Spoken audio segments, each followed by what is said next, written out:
Welcome to another episode of the PS We Expire podcast. I am your host, Morgan Motzinger, and today we're going to talk about body confidence or body image, how we feel about our bodies. And I will say right out of the gate, I have not ever had to deal with the realities of body dysmorphia or an eating disorder. And so I'm not going to be addressing those things specifically in this episode. However, I am going to share some of my childhood experiences that shaped how I view my body. I'm going to talk about some mindset shifts that have helped me. I'm not really going to talk specifically about some of the physical changes that we make, but more so about that internal dialogue, how we feel on the inside about what our bodies look like, how they operate, how they move, what they're for, all of that. So thank you for joining me for this episode of the PS We Expire podcast. I'm so glad that you're here. My body has changed so much over the last almost 4 decades. I mean, it's obvious because when you're a kid, you go through like significant body development changes, but I am nearing 40 now. And I remember when I think it was like 32 or 33, I started to see like some major changes in my body and feel some pretty significant differences in how I felt. And, like when you sneeze and your back goes out for a week, that kind of nonsense, that I was like, oh, this is new. Okay. Adjusting again to a different type of relationship with my body. And from puberty to eating crap stuff at college all the time to being pregnant and then dealing with stress. And I would say most recently, the 2 big things that have contributed to a change in my body have been nearing 40 and also grief. So I'll talk a little bit about that. I'll touch on that a little bit because I know that for some of you, this is going to be helpful and also maybe surprising that grief can have a pretty big impact on our physical bodies.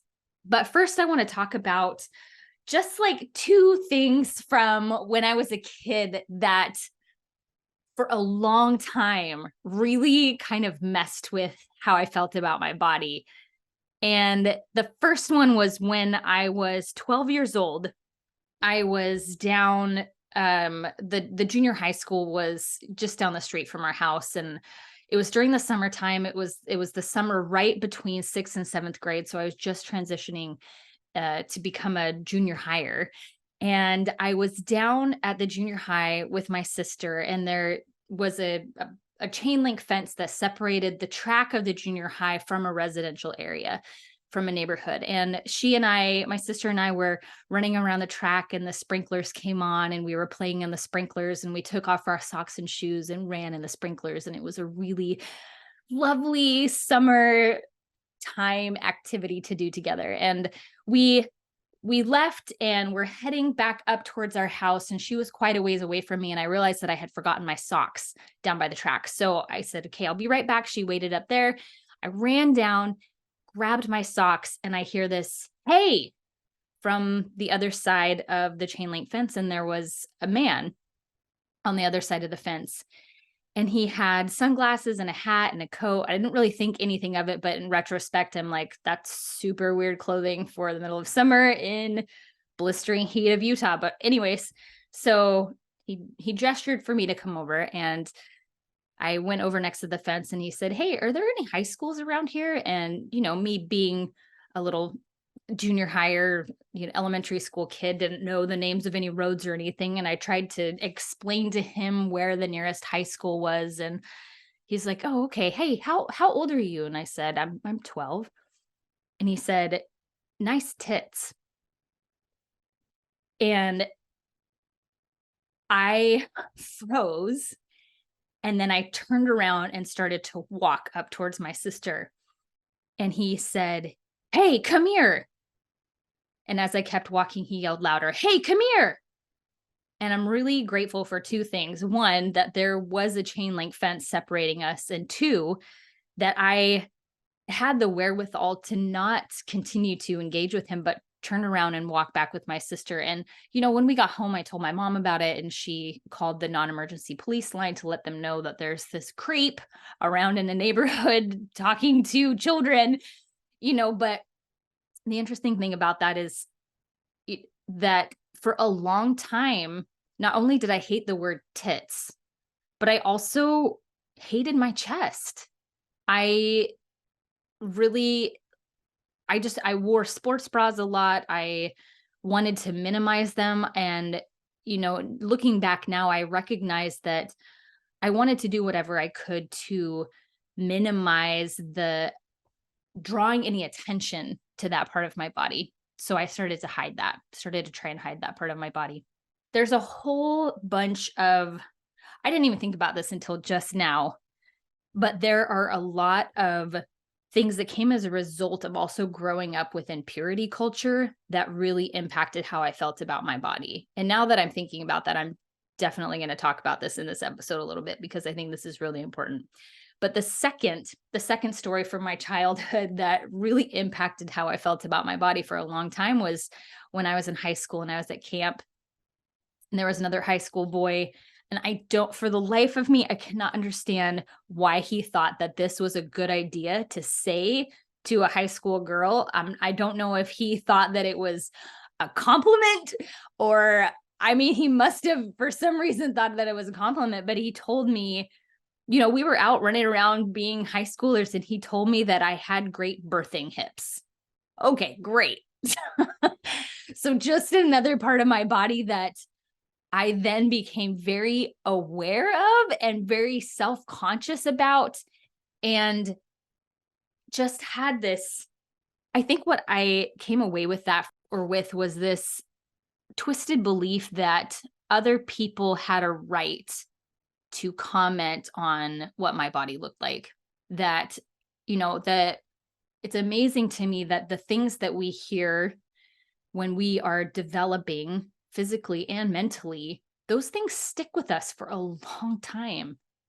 And I know that for the majority, not just many, but for the majority of women, they don't just have stories where people make comments, but they also have experiences where they have been victimized, that their bodies became a not safe place to be, that that our bodies are open for other people's use, that they belong to everybody else but us.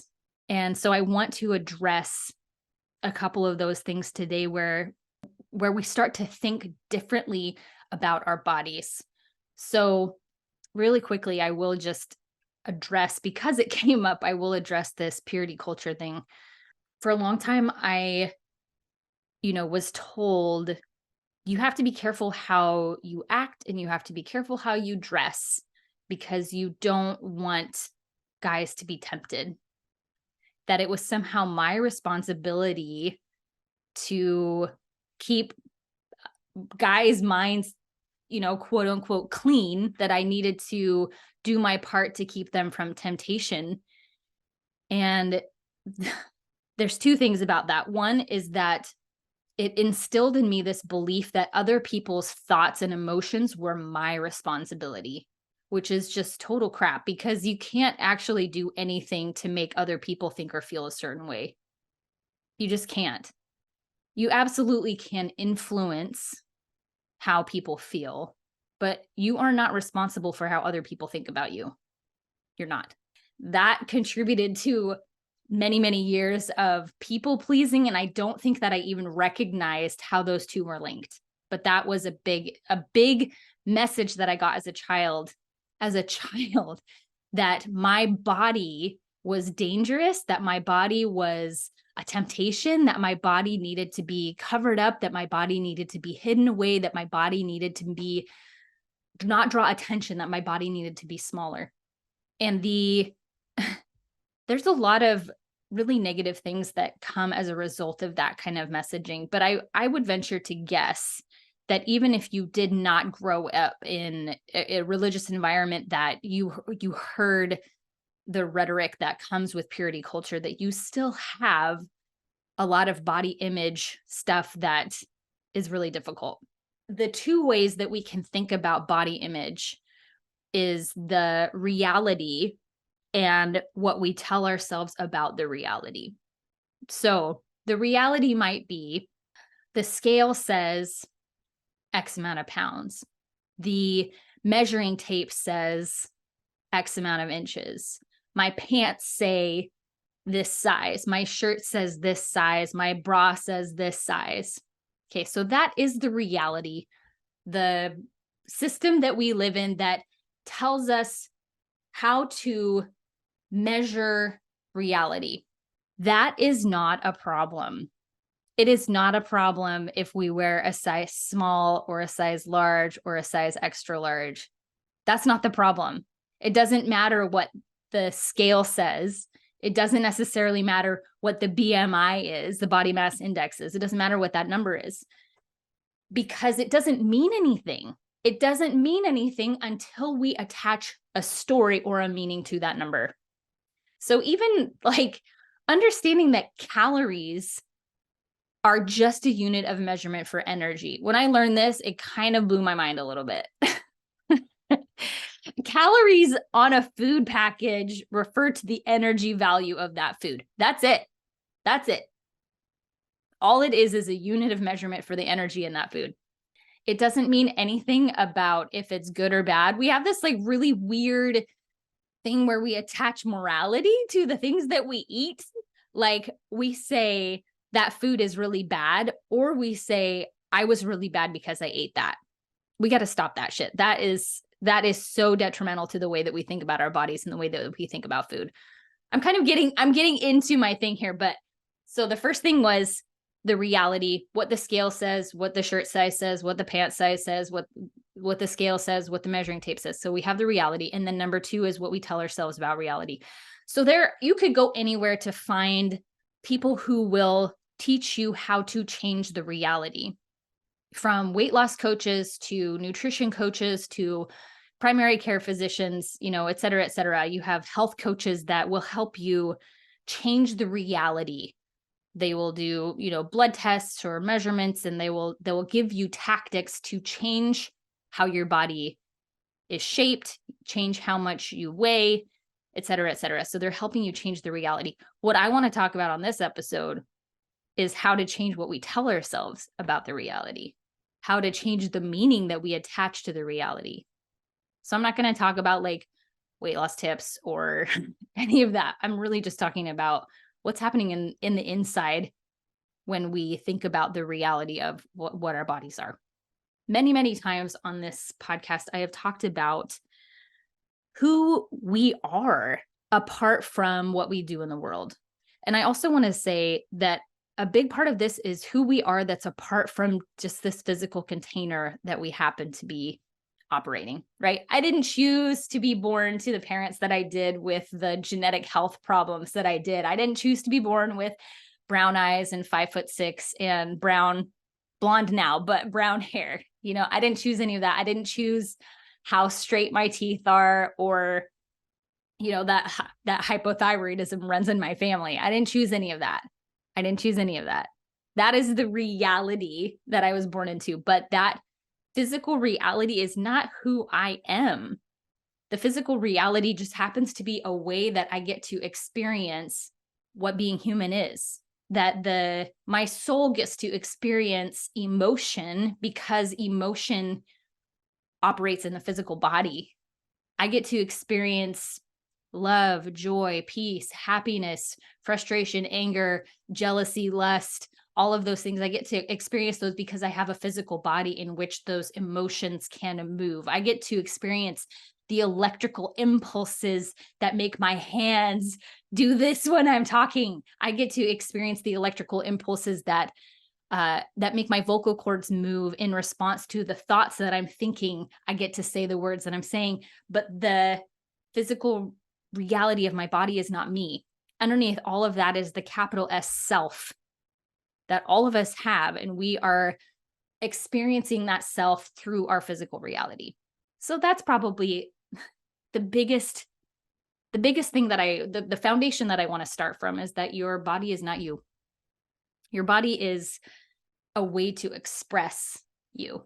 Your body is a tool, a vehicle for which to experience this earth reality.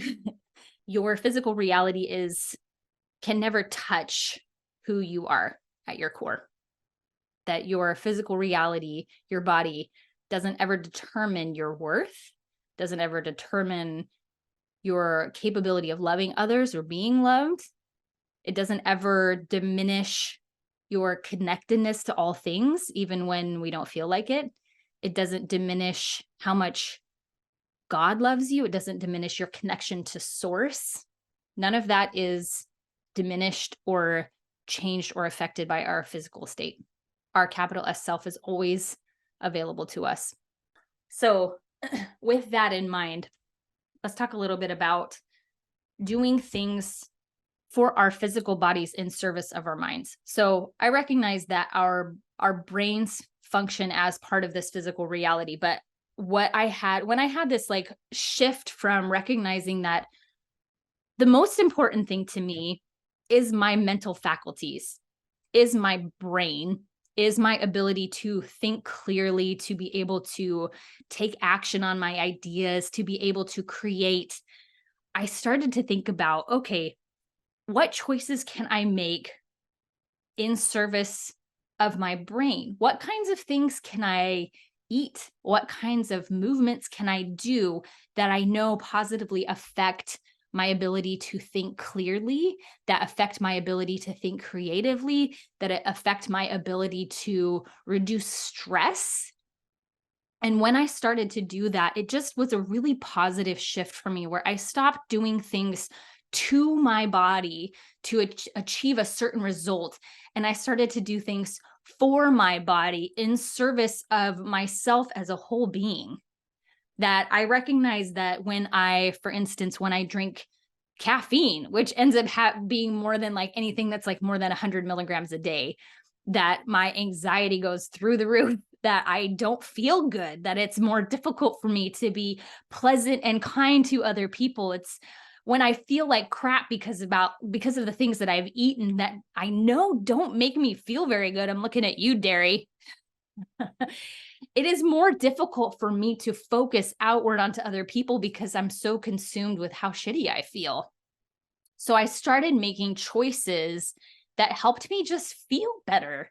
And it wasn't about the number on the scale as much as it was about, how am I feeling internally? Am I feeling like things are flowing well? Am I feeling like I'm getting good sleep because I am, exercising? Am I less stressed because I'm moving my body on a regular basis, whether that's weightlifting or going for a hike or just taking a walk every day? Am I doing things with my body that are in service of my health holistically and also in service of helping my brain function the way that I want it to?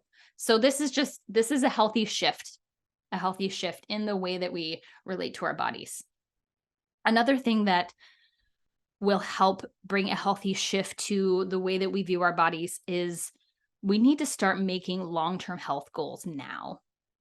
When I think about what I want to be able to do, how I want to be able to move when I'm 60, 70, 90, I know that those goals, I have to start making habits and making choices now that will positively affect how I want to still be able to move around when I'm those ages.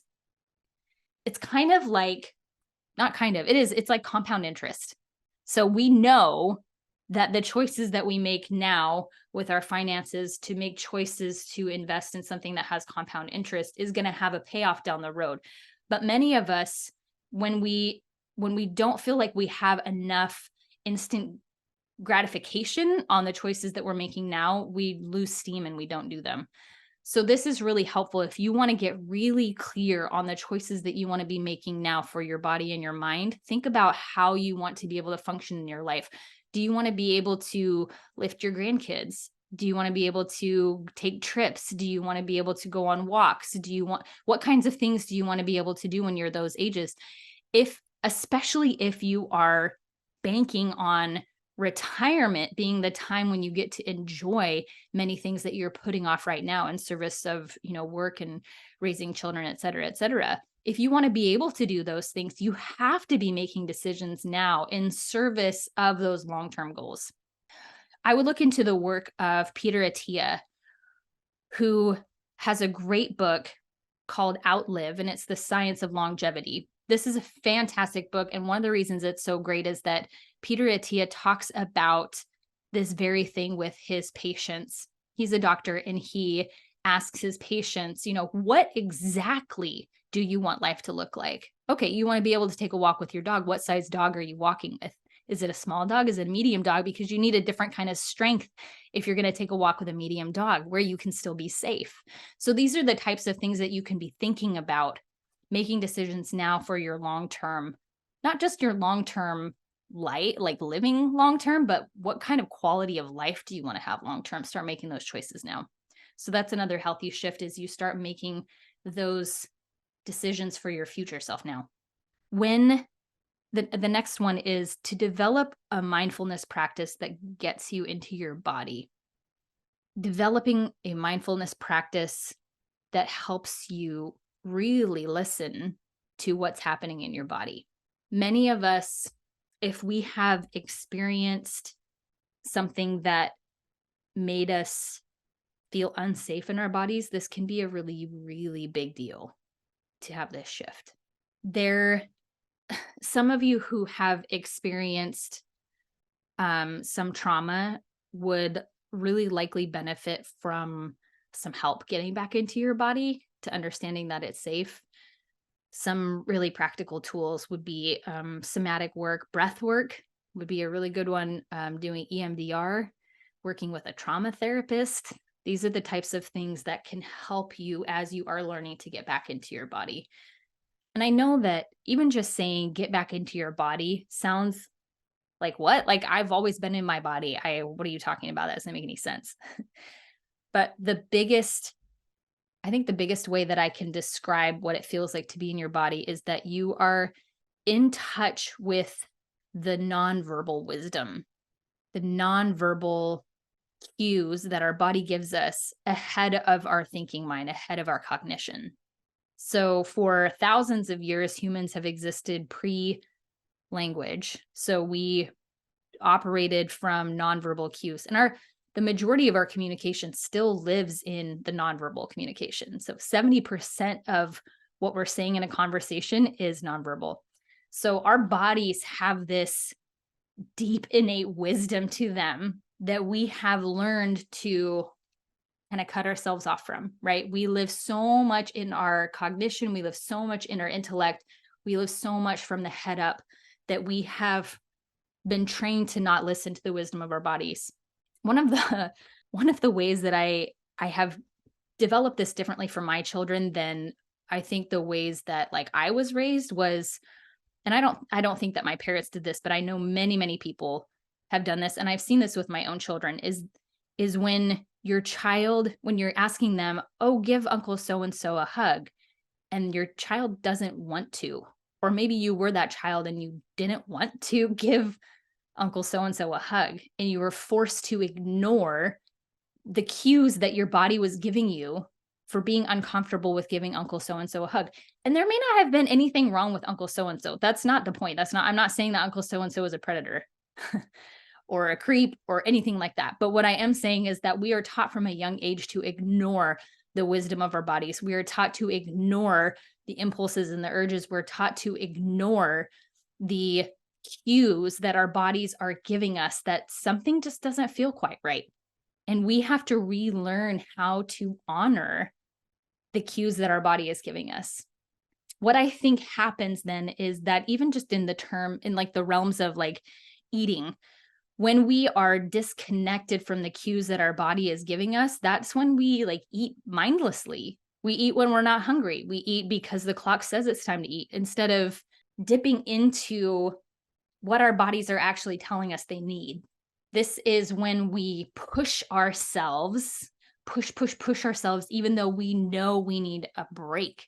We know we need a rest. We know we need a nap. We know we need to sleep in. We know we need to say no to that social engagement. We know that we need to say no to that person. We know that spending time with this particular group drains us of energy, but we continue to cut ourselves off from what we know in our bodies in service of pleasing other people, in service of making other people happy, in service of not being misunderstood. And all the while we are neglecting ourselves. And it's time to stop doing that, because those are the things, back to my previous point about if we're making long-term health goals, some of the ways that our body is impacted long-term is when we are ignoring the signals now for what our bodies need. And we're worth it. We're worth paying attention to how we feel about things.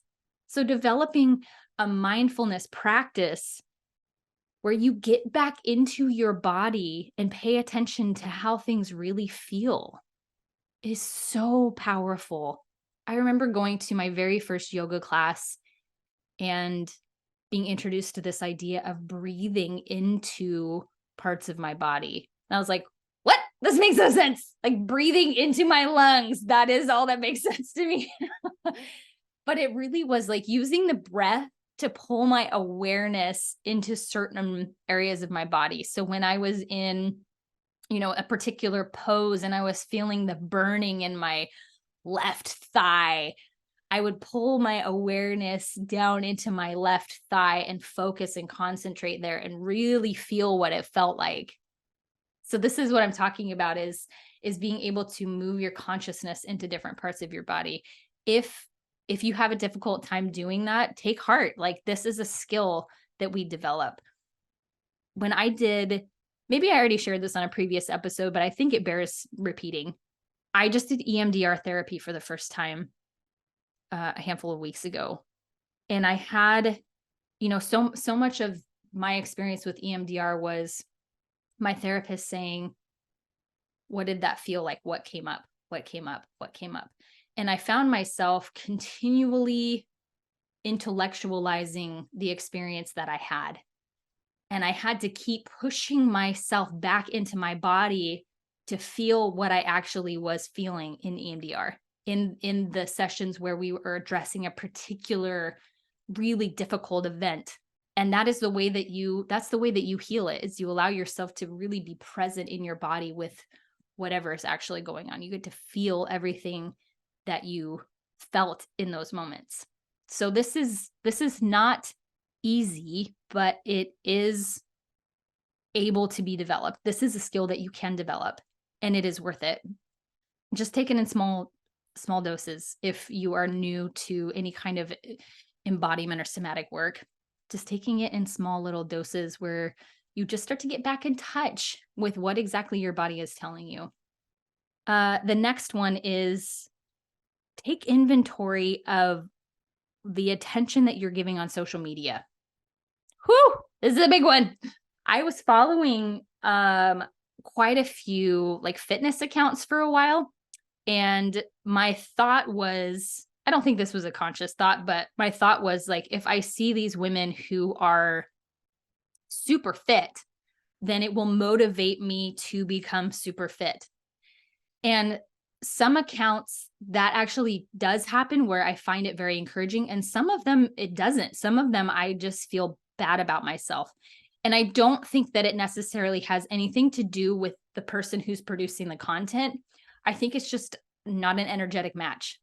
So back to when you're a kid and they tell you to hug Uncle so-and-so and you don't really want to, when you are going through your social media, I want you to listen to that, how your body responds to certain accounts, and just start cleaning up your list of people that you follow. This doesn't even necessarily have to do, or I would say doesn't only have to do with things relating to our body image, but this can be things that are relating to, like houses, this like a life that you are craving. This can do with something in business. If for whatever reason you just have that kind of like feeling in your body, unfollow that account or mute that account so that you're not seeing their stuff all the time. It's as simple as that.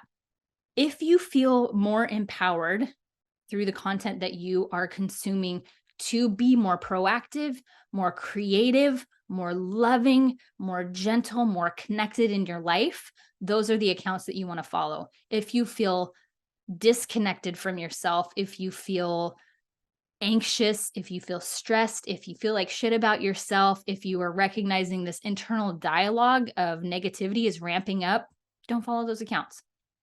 Just do some pruning. Do some pruning on your social media accounts. Recognize the ones where you feel like crap. Stop following them. The next one is I just want to share with you like a really practical kind of exercise that I did with myself a while ago that I know it sounds silly, but it made such a big impact on me. So I'm just going to like set aside how silly it sounds and just share it with you. So I would stand in front of my mirror and I would look myself in the eyes, and I set out with the idea of saying, I love you to myself, but I couldn't say I love you. I couldn't say that to myself. Honestly, I couldn't say it. And that part of that is because I was aware of the inauthenticity that, I feel like this dissonance in myself when I tried to say I love you to myself. And what I settled on was, I care about you. So I looked myself in the eyes and I said, I care about you. I care about you, Morgan. And I know that that sounds so silly, but the way that it changed me and impacted me was profound. It was profound. And when I think about our children who long to be looked at in the eyes and told these things, I'm proud of you. I care about you. I love you. I want what's best for you. I love being around you. Can we look ourselves in the eyes and say those things to ourselves? I love being around you. I love what you are doing in the world. I care about you. I will take care of you. I'm like tearing up thinking about this, looking at myself in the eyes and saying, I will take care of you. As I continued with this practice of telling myself, I care about you, I did get to the point where I was able to say truthfully, I love you. And some of that happened as I just started to make choices to actually really pay attention to my needs and make choices that aligned with what I knew would be good for me. It's like this, people will say, like, how do you be more confident? And it's by doing things that will help you be more confident. And then you become more confident. It's this like stacking skills, like when I told myself I care about you, then I started to do things that showed myself I cared about myself, which made me care about myself more. This made me love myself more. This made me want to do things to take care of myself in all the ways. And that changed how I felt about my body. That changed how I felt about all of my stretch marks. That changed how I felt about my saggy boobs. That changed how I felt about my crow's feet and the hairs that for some unknown reason grow a million times faster on my chin than they do on my head. This makes no sense.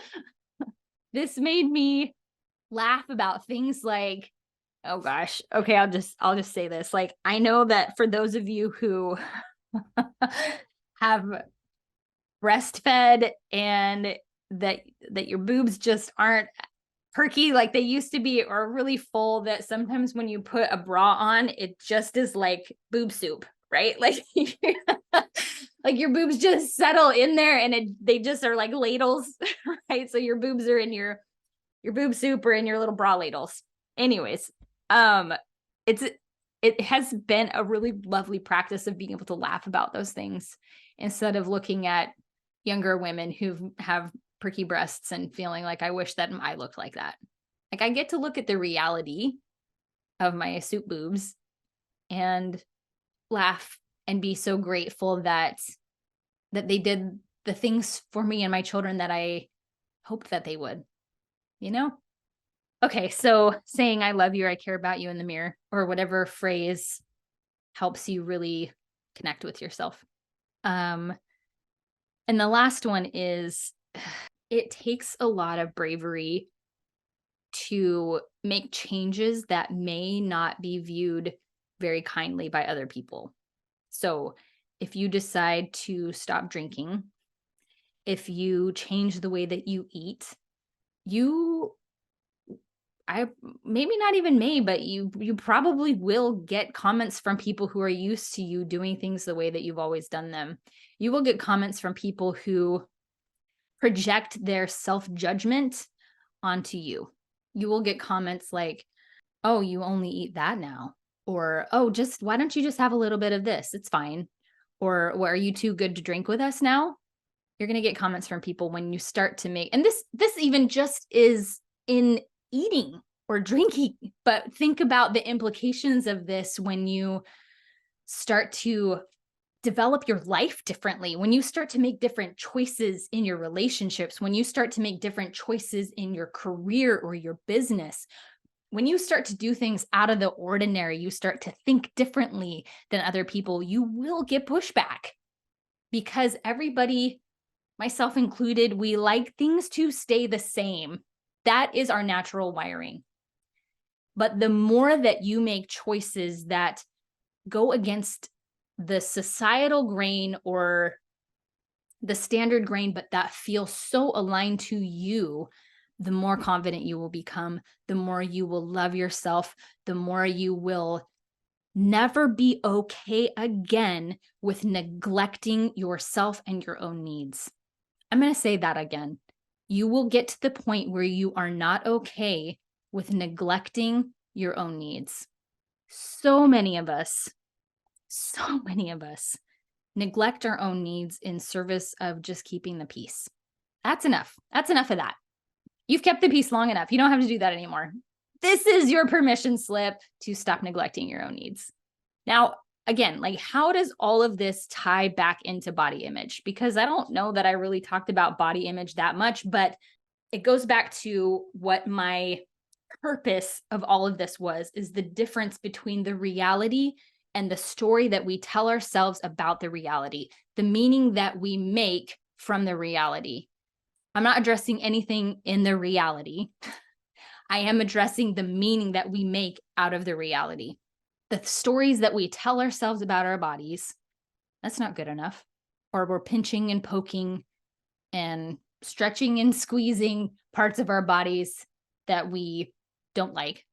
That when we can have the story that we tell ourselves about the reality is, I know that not every day I'm going to look in the mirror and be like, "Oh my God, you're amazing. You're wonderful. I love you," to my body. That's not how it goes. There are going to be days when I am bloated and I don't feel good and nothing fits and I want to just throw away all my clothes and get a whole new wardrobe. And there are days that, like I'm looking at my body changing and being, disappointed by that. So some of this is like that we just allow ourselves to sometimes be disappointed or wishing that things were different. And the beauty of that is back to that part about like this mindfulness of that we're not unaware of the times that we say those things to ourselves or feel those things about ourselves, that we recognize it and allow that we are human, that there are days that are going to be easier than others to be grateful for the bodies that we have. There are going to be days where we are going to have more peace with chronic illness or chronic pain than others. And that's okay. That's part of this. That's part of what body confidence is and body positivity is not that we're positive all the time about our bodies, but that we allow everything that we're feeling to be a part of our human experience and to recognize it and to say, yes, this is part of everything that I'm feeling and I'm here for it. I'm here for it. Before I go, I will say to those of you who have or are experiencing grief, I was really very surprised at how my body changed after Annie died, like really surprised by it. So, Annie died in December, so very nearly 8 months ago. And in the last 8 months, my body has just changed in ways that has surprised me. And I was really kind of flabbergasted by that because nothing changed really in my habits. My eating didn't really change. My exercise routine didn't change. And yet my body was shifting and changing and I gained weight. And I was alternately frustrated and confused by that. And, I started to get worried, like, okay, that like Googling, like, why would I gain a lot of weight in this much time? And is it cancer? That kind of thing.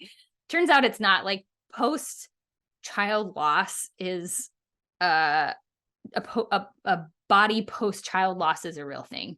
And it's not just child loss, but it's any grief experience of loss in your life can shift and change your body in ways that you weren't expecting. So just allow for that to be part of the process of healing, part of the process of coping with loss, part of the process of going through grief, and continue to focus on the things that help you heal, the things that help you feel connected to yourself, that you're listening to the times when you need to go have a good cry by yourself or screaming in your car, like I did last night.